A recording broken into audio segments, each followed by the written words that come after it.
Gente, não sei se já aconteceu isso com vocês, mas às vezes eu tô lendo um livro, eu acabo 2 páginas e eu não sei uma palavra que eu li. Não consigo lembrar. E às vezes eu recomeço o mesmo capítulo. E no decorrer do texto, eu vou de novo, chego no final das 2 páginas, o que foi que eu li mesmo? Eu não sei. Eu não entendo, eu não lembro. Às vezes, muitas vezes já aconteceu, eu fico com vergonha até. Eu tô falando com alguém e eu esqueço do meio o que eu tô falando. Gente, é muito constrangedor. Às vezes eu tô falando com a minha psicóloga e tô relatando alguma coisa para ela e não é que eu esqueci o que eu ia falar, isso acontece muito. É que eu esqueço no meio o que eu tô falando. Já teve vezes que eu tava falando, eu esqueci o que eu tava falando, só que eu conseguia no meio emendar outra coisa que a pessoa não percebia. Quer dizer, eu acho que não percebia, né? Nunca me contaram nada. Mas eu não sabia mais o que eu estava falando. Eu ficava assim constrangida. Meu Deus, o que é que eu estou falando? Fora as muitas vezes que as pessoas estão falando comigo e depois eu me perco e fico assim, meu Deus, o que ele falou mesmo? Aí eu tento disfarçar, muito, quando eu não tenho intimidade com a pessoa, eu tento disfarçar, dando aquelas respostas genéricas. É isso mesmo. Mulher, mas como é que foi isso mesmo? Como é que você ficou? Então, assim, eu tento fugir dando essas respostas genéricas para ver se no decorrer agora, de quando a pessoa vai dar continuidade ao que ela está falando, eu relembre. Fico com vergonha, porque a pessoa vai achar que eu não estava ouvindo ela. Mas eu estava empenhada em ouvir. Só que fugia de mim o assunto, fugia de mim o pensamento, mas eu realmente não consigo lembrar nem o que eu estava falando, nem o que a pessoa estava falando, nem o que o texto estava me dizendo. Eu gosto muito de assistir relatos criminais, certo? Esses true crimes que tem na internet, esses canais de true crime. Aí tem horas que eu estou assistindo alguma coisa, vendo um relato e eu não lembro o começo, aí eu volto, eu fico voltando várias vezes no começo do vídeo porque eu não lembro como é que estava sendo a história. É como se eu não tivesse, o meu pensamento fugisse de mim. E muitas vezes as pessoas falavam assim, isso é TDAH, isso é não sei o que, isso é não sei o que. E foi no decorrer da fibromialgia, no decorrer desse andar com a fibromialgia, que eu descobri que isso também era uma característica da fibromialgia. É o chamado fibroflog, ou névoa da fibromialgia. Ele é um conjunto de sintomas que você sente também, como lentidão de pensamento, às vezes uma dificuldade para fazer tarefas simples, esquecimento, é muito comum esquecimento, dificuldade de memorizar algumas coisas. Você pode ter assim uma fala mais dificultosa. Tem horas que isso está mais agravado, certo? Tem horas que está menos. E a gente vai falar aqui, vai conversar um pouco sobre quando é que isso acontece. Porque não tem assim uma coisa objetiva. Assim como na própria fibromialgia, muitas vezes tem coisas muito subjetivas, porque a dor é o quê? A dor é um pouco subjetiva. A fadiga é subjetiva também. E acaba que essa névoa também é subjetivo. Esse sintoma, essa névoa da fibro, ela também pode estar relacionada às medicações que nós tomamos, certo? Por exemplo, hoje é o 12º dia que eu tô com cannabis. Depois eu vou dar o relato para vocês dos meus 15 dias, mas eu vou dar um spoiler aqui, né? O que aconteceu quando eu comecei as minhas gotinhas de cannabis? Eu comecei a sentir uma melhora da minha disposição e das minhas dores durante o dia. O que eu fiz? Eu, muito achando que estava sabida, diminuí a minha medicação da manhã de dor. O que acontece hoje? Eu quase não consigo levantar. Eu amanheci, além de toda rígida, com muita dor. E eu levantei. Meu marido olhou para mim, eu já tinha levantado há algum tempo e falou assim, o que você tem? Era a primeira vez que ele estava me vendo um dia. Aí eu falei, nada, não tenho nada. Aí ele, você tá com os olhos fundos?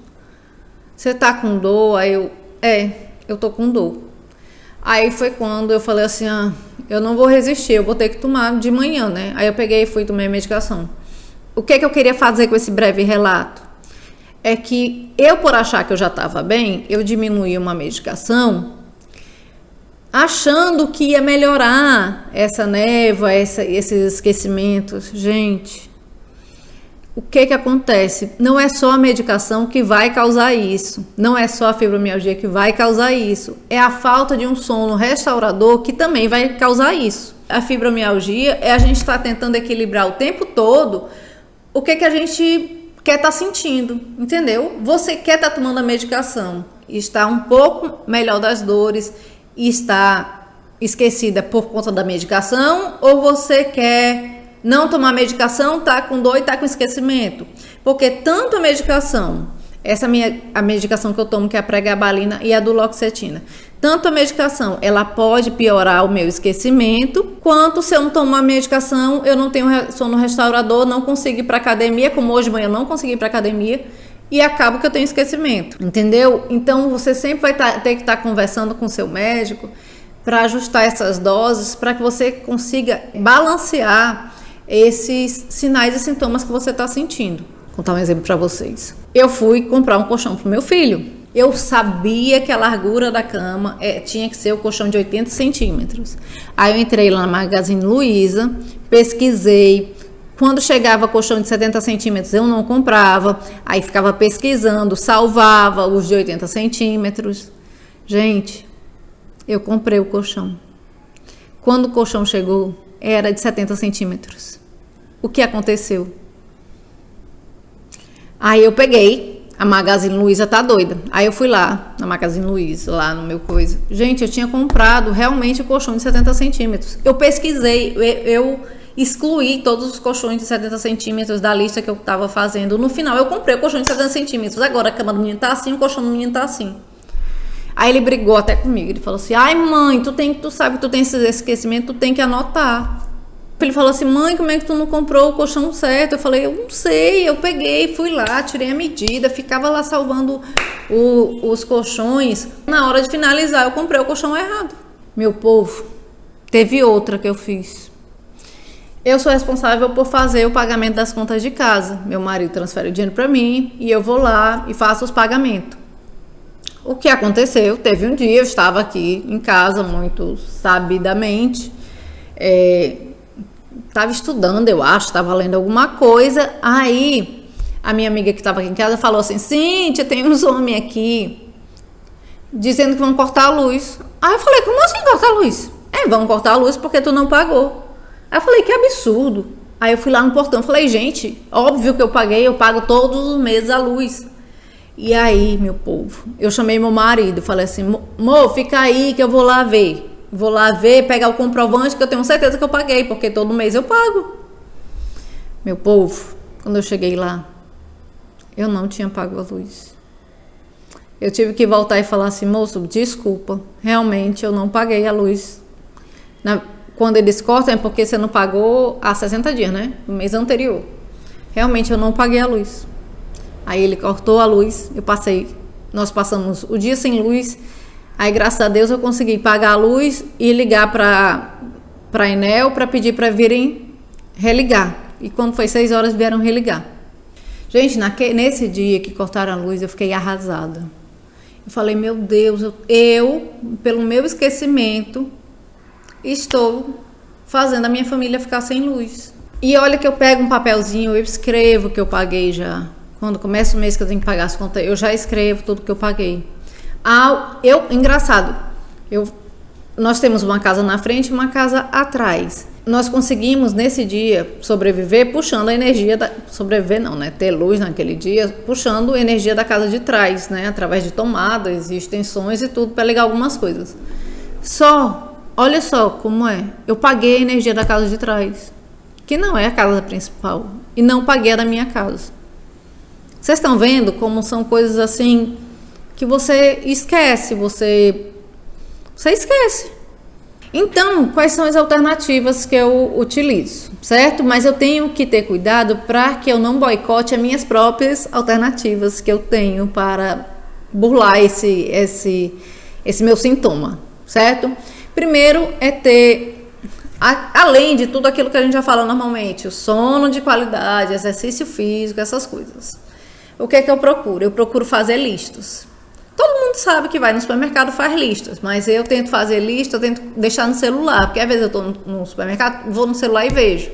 O pior é quando a minha filha faz a lista para mim, eu chego no supermercado, digo que, pensa assim, eu não vou esquecer de nada, porque eu sei as coisas que estão faltando na minha casa.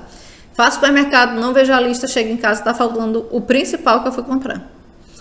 Então, fazer a lista, ter uma rotina. O meu marido sempre diz que assim, quando eu saio da minha rotina, eu sei que a minha rotina tem que ser aquela. Quando eu saio da minha rotina, eu tenho uma piora.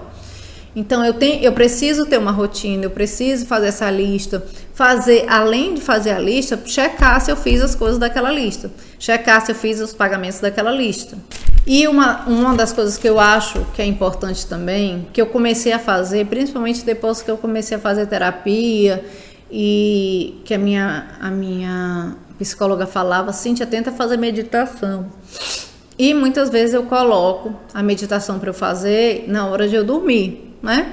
Eu coloco o fone, coloco aquela meditação que tem no YouTube, nas coisas, coloco aquela meditação, coloco aquela meditação, eu coloco às vezes para eu ouvir e acabo dormindo no meio delas. Dizem que a meditação certa, você tem que estar centrado na meditação e não é para você fugir o pensamento, é para você sempre retornar aquele pensamento, né? E tento fazer isso, acalmando a minha mente. Porém, não pode acalmar e deixar a mente sem nada, você tem que estudar. Eu tento às vezes estudar coisas novas. Até no celular eu baixo algum programinha de fazer palavras cruzadas. Tento sentar e estudar uma coisa que eu nunca aprendi. Tento fazer essas coisas para manter a minha mente ativa e de forma saudável, né? Inclusive, o meu exercício físico, o principal, que é a dança, é algo que também faz com que você mantenha essa mente ativa. Memorizar os passos, memorizar a letra, essas coisas vai tornando a sua mente mais ativa. Diz que você aprender música ou aprender outras línguas também é uma boa opção. Esse ano eu até tentei aprender música, aprender línguas. Não deu certo nenhuma das duas, não fui para frente, mas eu consegui pela primeira vez na vida estar sendo assídua na minha academia. Então, gente, é isso. A minha meditação com vocês, a minha fala com vocês foi sobre essa fibroflog, né? E dizer para vocês que andar com a fibra, ou viver com a fibromialgia realmente é uma caminhada. É uma caminhada difícil, mas quando você está junto com outras pessoas, ela se torna mais amena, porque você vê no outro também uma força para você prosseguir. E é muitas vezes isso que eu tento com o canal.